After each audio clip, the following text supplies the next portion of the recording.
Durante a oitiva do major da Polícia Militar, Cláudio Mendes dos Santos, na CPI do Distrito Federal, que investiga os atos do dia 8 de janeiro, a deputada Paula Belmonte denunciou as violações de direitos humanos que ocorreram e continuam a ocorrer em conexão com aqueles atos e com as prisões em massa a mando do ministro Alexandre de Moraes, do Supremo Tribunal Federal. A deputada lembrou que a CPI não tem a função de julgar, tem a função de investigar e classificou como desastrosas as falas dos parlamentares da extrema esquerda que expressam pré-julgamento contra conservadores. Paula Belmonte lembrou que a Constituição nos assegura a livre manifestação. A deputada lamentou: "Me surpreende pessoas que falam da defesa da democracia quererem incriminar o direito de manifestação." Paula Belmonte lembrou que as pessoas que participaram dos acampamentos em frente ao QG ali estavam com autorização da Constituição e das próprias Forças Armadas. Ela disse: "Aqui não estamos defendendo vândalos, estamos defendendo cidadãos que têm, sim, o direito de se manifestar." A deputada mencionou as violações a direitos humanos, lembrando: "Temos milhares de pessoas que foram presas de um dia para o outro, colocadas em uma prisão. E aqui não foi falado do acesso ao direito de defesa, à presunção de inocência. Nós não temos a presunção de inocência de um descondenado que hoje é presidente da República." Ela lembrou: "Mesmo os que retornaram às suas famílias estão sendo monitorados por uma tornozeleira eletrônica." A deputada lembrou que as pessoas presas em massa não têm foro privilegiado e não poderiam estar sendo julgadas pela Suprema Corte, apontando que se trata de outro desvirtuamento da justiça. Paula Belmonte fez um apelo: "Pedimos que esta CPI mostre essa realidade do ser humano." Lembrando que cidadãos ficaram presos por mais de 6 meses e não estão sendo adequadamente julgados, já que deveriam ser julgados pela primeira instância. Paula Belmonte disse: "Quero dizer da minha indignação a respeito de como estão sendo tratados os prisioneiros, porque são prisioneiros políticos que estamos tendo hoje no Brasil. Mais de 1.000 prisioneiros políticos que vieram aqui a uma manifestação." Ao concluir, ela lembrou: "E mais uma vez dizer que essa responsabilidade sobre os prédios dos 3 poderes cabe ao Ministério da Justiça, que é o ministro Flávio Dino, um debochado com a população brasileira e que precisa, sim, dar uma satisfação." Referindo-se à CPMI do Congresso, ela disse: "E o relatório que foi vencedor foi um relatório pífio." Com a tomada da CPMI do Congresso pelo governo, a comissão limitou-se a repetir, inclusive com alguns dos mesmos personagens, a CPI da pandemia, que ficou conhecida como CPI do circo e que serviu principalmente para perseguição política. Assim como a CPI da pandemia, a CPMI do dia 8 de janeiro também não poupou esforços em humilhar pessoas e empresas que manifestaram apoio ao ex-presidente Jair Bolsonaro, além de quebrar sigilos sem qualquer fundamentação, vazar dados sigilosos para a velha imprensa e ameaçar pessoas de prisão. O procedimento é o mesmo observado em inquéritos conduzidos em cortes superiores. Matérias da velha imprensa atribuem um rótulo ou marca a um grupo de pessoas e isso é tido como suficiente para quebras de sigilos, interrogatórios, buscas e apreensões, prisões e confiscos. Após promover uma devassa nas pessoas e empresas no que é conhecido como Phishing Expedition, os dados são vazados para a velha imprensa, que então promove um assassinato de reputações que dá causa a novas medidas abusivas. Conforme vários senadores já notaram, os procedimentos são comumente dirigidos aos veículos de imprensa independentes, em evidente tentativa de eliminar a concorrência, controlar a informação e manipular a população brasileira. Em um inquérito administrativo no Tribunal Superior Eleitoral, seguindo esse tipo de procedimento, o ministro Luiz Felipe Salomão ordenou o confisco da renda de diversas pessoas, sites e canais conservadores, inclusive a Folha Política. A decisão recebeu elogios dos ministros Luiz Roberto Barroso, Alexandre de Moraes e Edson Fachin. A decisão não discrimina os conteúdos e atinge a totalidade da renda dos sites, com o objetivo de levar ao fechamento dos veículos por impossibilidade de gerar renda. Há mais de 28 meses, todos os nossos rendimentos são retidos sem qualquer base legal. Se você apoia o trabalho da Folha Política e pode ajudar a impedir o fechamento do jornal, doe qualquer valor à empresa Raposo Fernandes através do Pix, utilizando o QR Code que está visível na tela ou o código ajude@folhapolitica.org. Caso não utilize Pix, há a opção de transferência bancária para a conta da empresa Raposo Fernandes, disponível na descrição deste vídeo e no comentário fixado no topo. Há mais de 10 anos, a Folha Política vem mostrando os fatos da política brasileira e dando voz a pessoas que o cartel midiático quer calar. Pix ajude@folhapolitica.org. Assista. Todos, que Deus nos abençoe, que Deus abençoe o senhor, Major, abençoe a sua família, que eu ouvi o senhor falando depoimento do seu sofrimento em estar distante da sua família. Aqui, cabe, primeiramente, a minha fala, cabe falar sobre algo que é constitucional e que é muito importante. Primeiro, as pessoas que participam dessa CPI, elas têm que entender a função da CPI, que é uma comissão parlamentar de inquérito.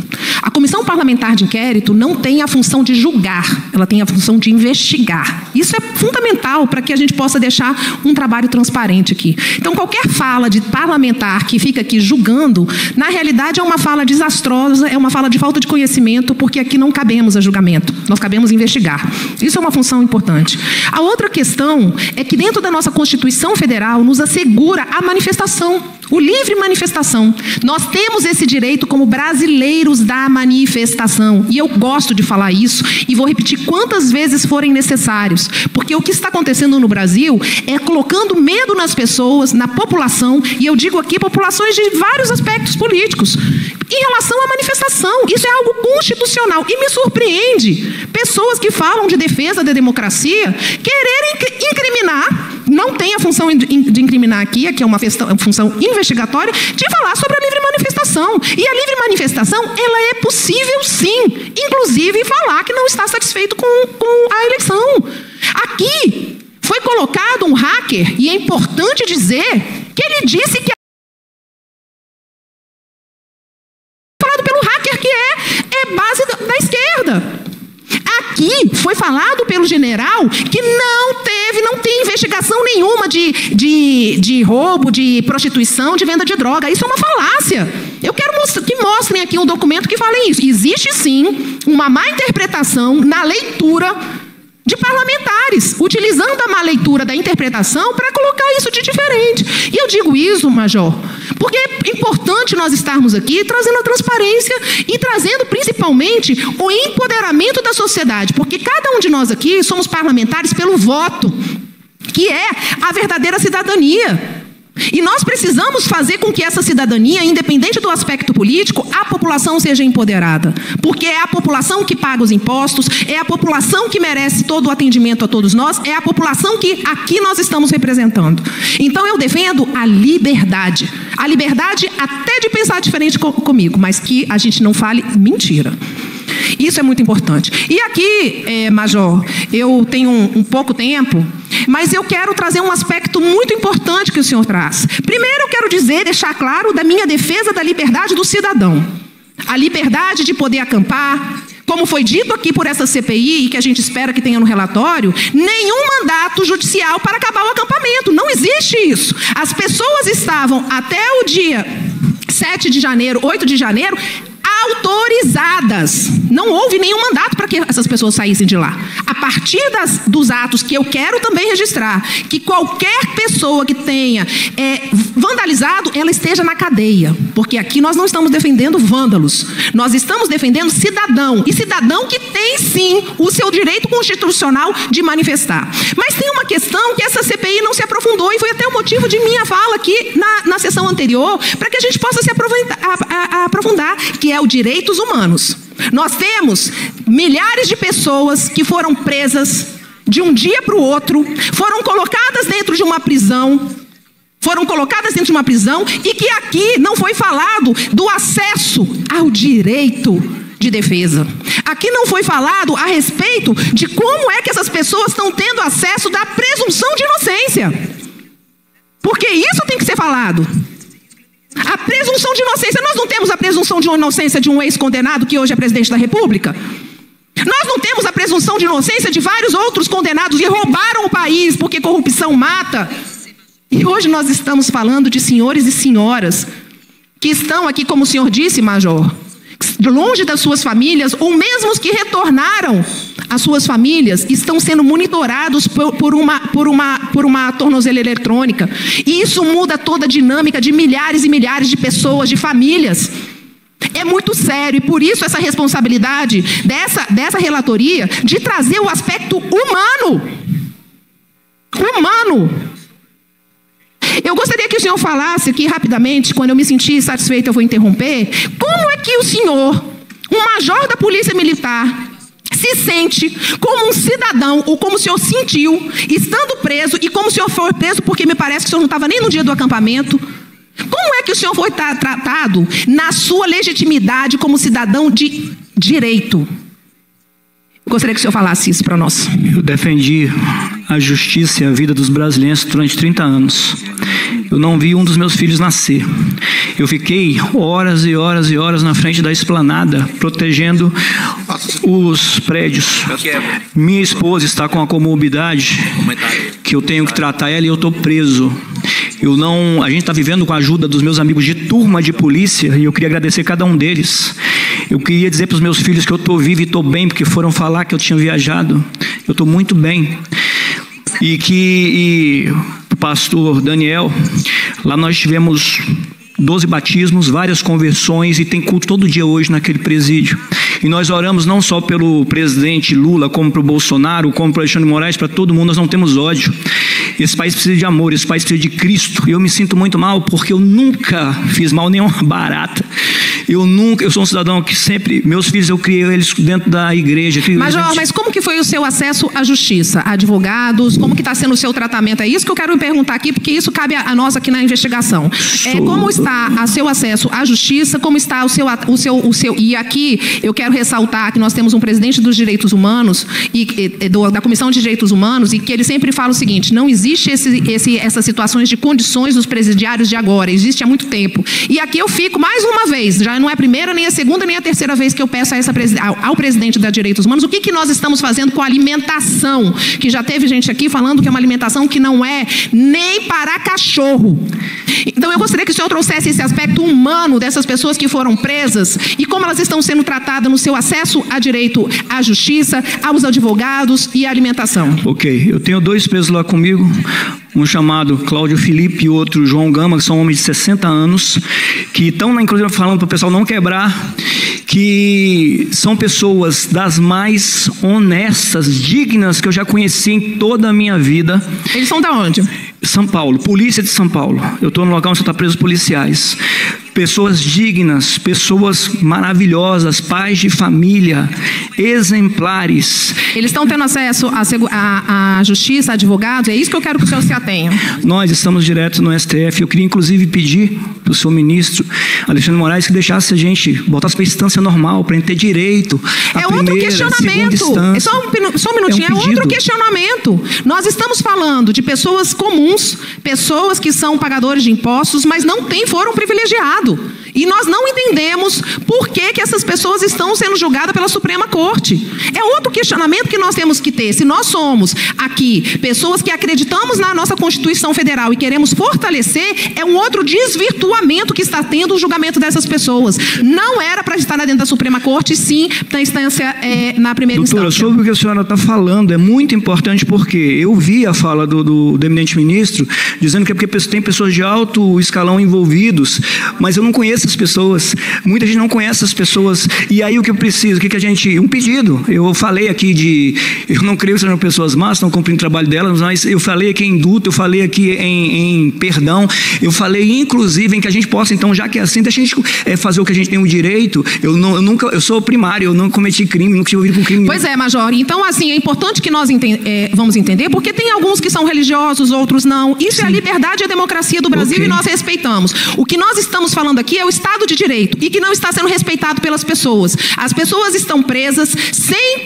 realmente o julgamento adequado, na instância adequada, e nós estamos falando de falta de acesso à justiça. Isso é importante, e é importante, relator, que o senhor se atenha a isso, porque nós estamos falando de milhares de famílias, pessoas, como foi dito aqui, de 60 anos de idade, pessoas que aqui estamos falando de policiais, de segurança pública, mas não é só de policiais, pessoas que saíram das suas cidades com direito, é importante dizer isso. Todas as pessoas têm direito à manifestação. Elas saíram das suas cidades para manifestar, e que isso possa acontecer muitas vezes, em qualquer aspecto. O Brasil, por exemplo, o presidente da República, ele tem o direito de trazer, inclusive, autoritários para cá. O presidente da Venezuela foi trazido com um tapete vermelho. Ele não fala aqui, eu achei muito bom o presidente da CPI falar de ter um juntismo com Hamas, porque é mesmo, são. E aí, é importante esse posicionamento. Agora, nós estamos falando de seres humanos. Nós estamos falando de brasileiros que defendem, sim, o nosso país. Nós estamos falando de pessoas que estão pagando seus impostos e eram pagadores de impostos e que estão presos.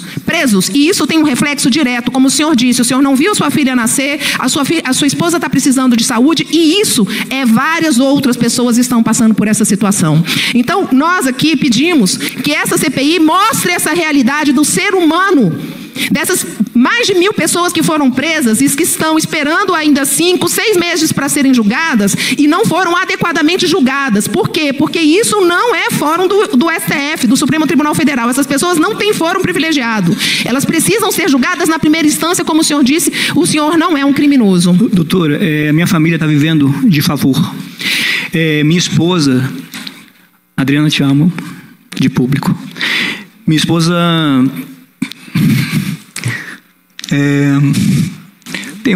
tá com um problema de saúde, que precisava do meu apoio lá. Meus filhos...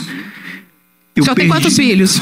Eu tenho 6 filhos. O senhor tem quantos filhos? Eu tenho. Tenho 6 filhos. Também tive 6 filhos. 6 filhos. Só que eu pari, viu?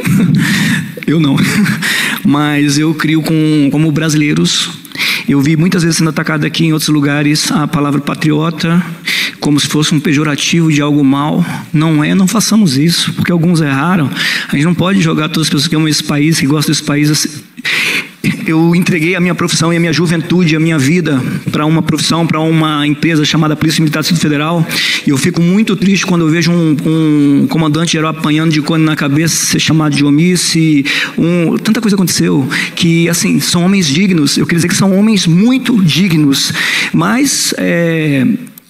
E eu, como policial, né, preso, porque a pior coisa para um policial é a prisão, porque a gente conhece crime, a gente conhece o que é estupro, o que é assassinato, o que é...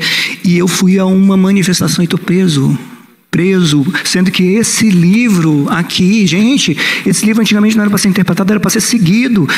E então... Esse é o nosso questionamento, Major. É o nosso questionamento da constitucionalidade dos atos. Nós aqui não defendemos vândalos, precisamos que esses vândalos sejam presos e punidos fortemente, mas nós precisamos entender que o patriotismo no Brasil, ele é importante, independente de ideologia. Eu quero dizer, eu sou uma deputada aqui independente, sempre fui, mas que nós precisamos valorizar, sim, esse país que merece, sim, cuidado na segurança pública, e eu faço das minhas palavras as suas palavras, no sentido de defesa da Polícia Militar do Distrito Federal. E por último, é uma engrenagem, tá? Eu trabalhei muito tempo aqui no centro de Brasília, é uma engrenagem que tem que funcionar como um relógio. Ela tem que funcionar como um relógio, nós dependemos. A PM depende do Exército, o Exército depende da PM, que depende do GSI. Se qualquer uma dessas molas não funcionar, e seja por informação que for, não vai ser possível. E houve, né? E é por isso que nós aqui, nos minutos que me restam, eu quero dizer da minha indignação a respeito de como estão sendo tratados os prisioneiros, porque são prisioneiros políticos que nós estamos tendo hoje no Brasil, mais de 1000 prisioneiros políticos, senhoras e senhores, que estiveram sim numa manifestação, ninguém negou isso, eu nunca vi ninguém chegar aqui para negar, mas muitos deles estavam estavam sim falando para não, e foi falado aqui por um major do Exército dizendo que tinham 3 tipos de manifestantes: os manifestantes que ficavam parados, os manifestantes que depredaram todo o patrimônio público e aqueles que gritavam, inclusive defendendo a polícia militar. Então a gente pede justiça, que esses manifestantes que fizeram os vandalismos, eles sejam realmente identificados, mas que a gente possa cada vez mais fortalecer a nossa população do Distrito Federal. E mais uma vez, dizer que essa responsabilidade da segurança pública dos 3 poderes, ela cabe sim ao Ministério da Justiça, que é o ministro Flávio Dino, que é um ministro que eu costumo de dizer, um debochado com a população brasileira e que precisa sim dar uma satisfação. E o relatório que foi colocado como vencedor é um relatório pífio. Me sinto muito dizer.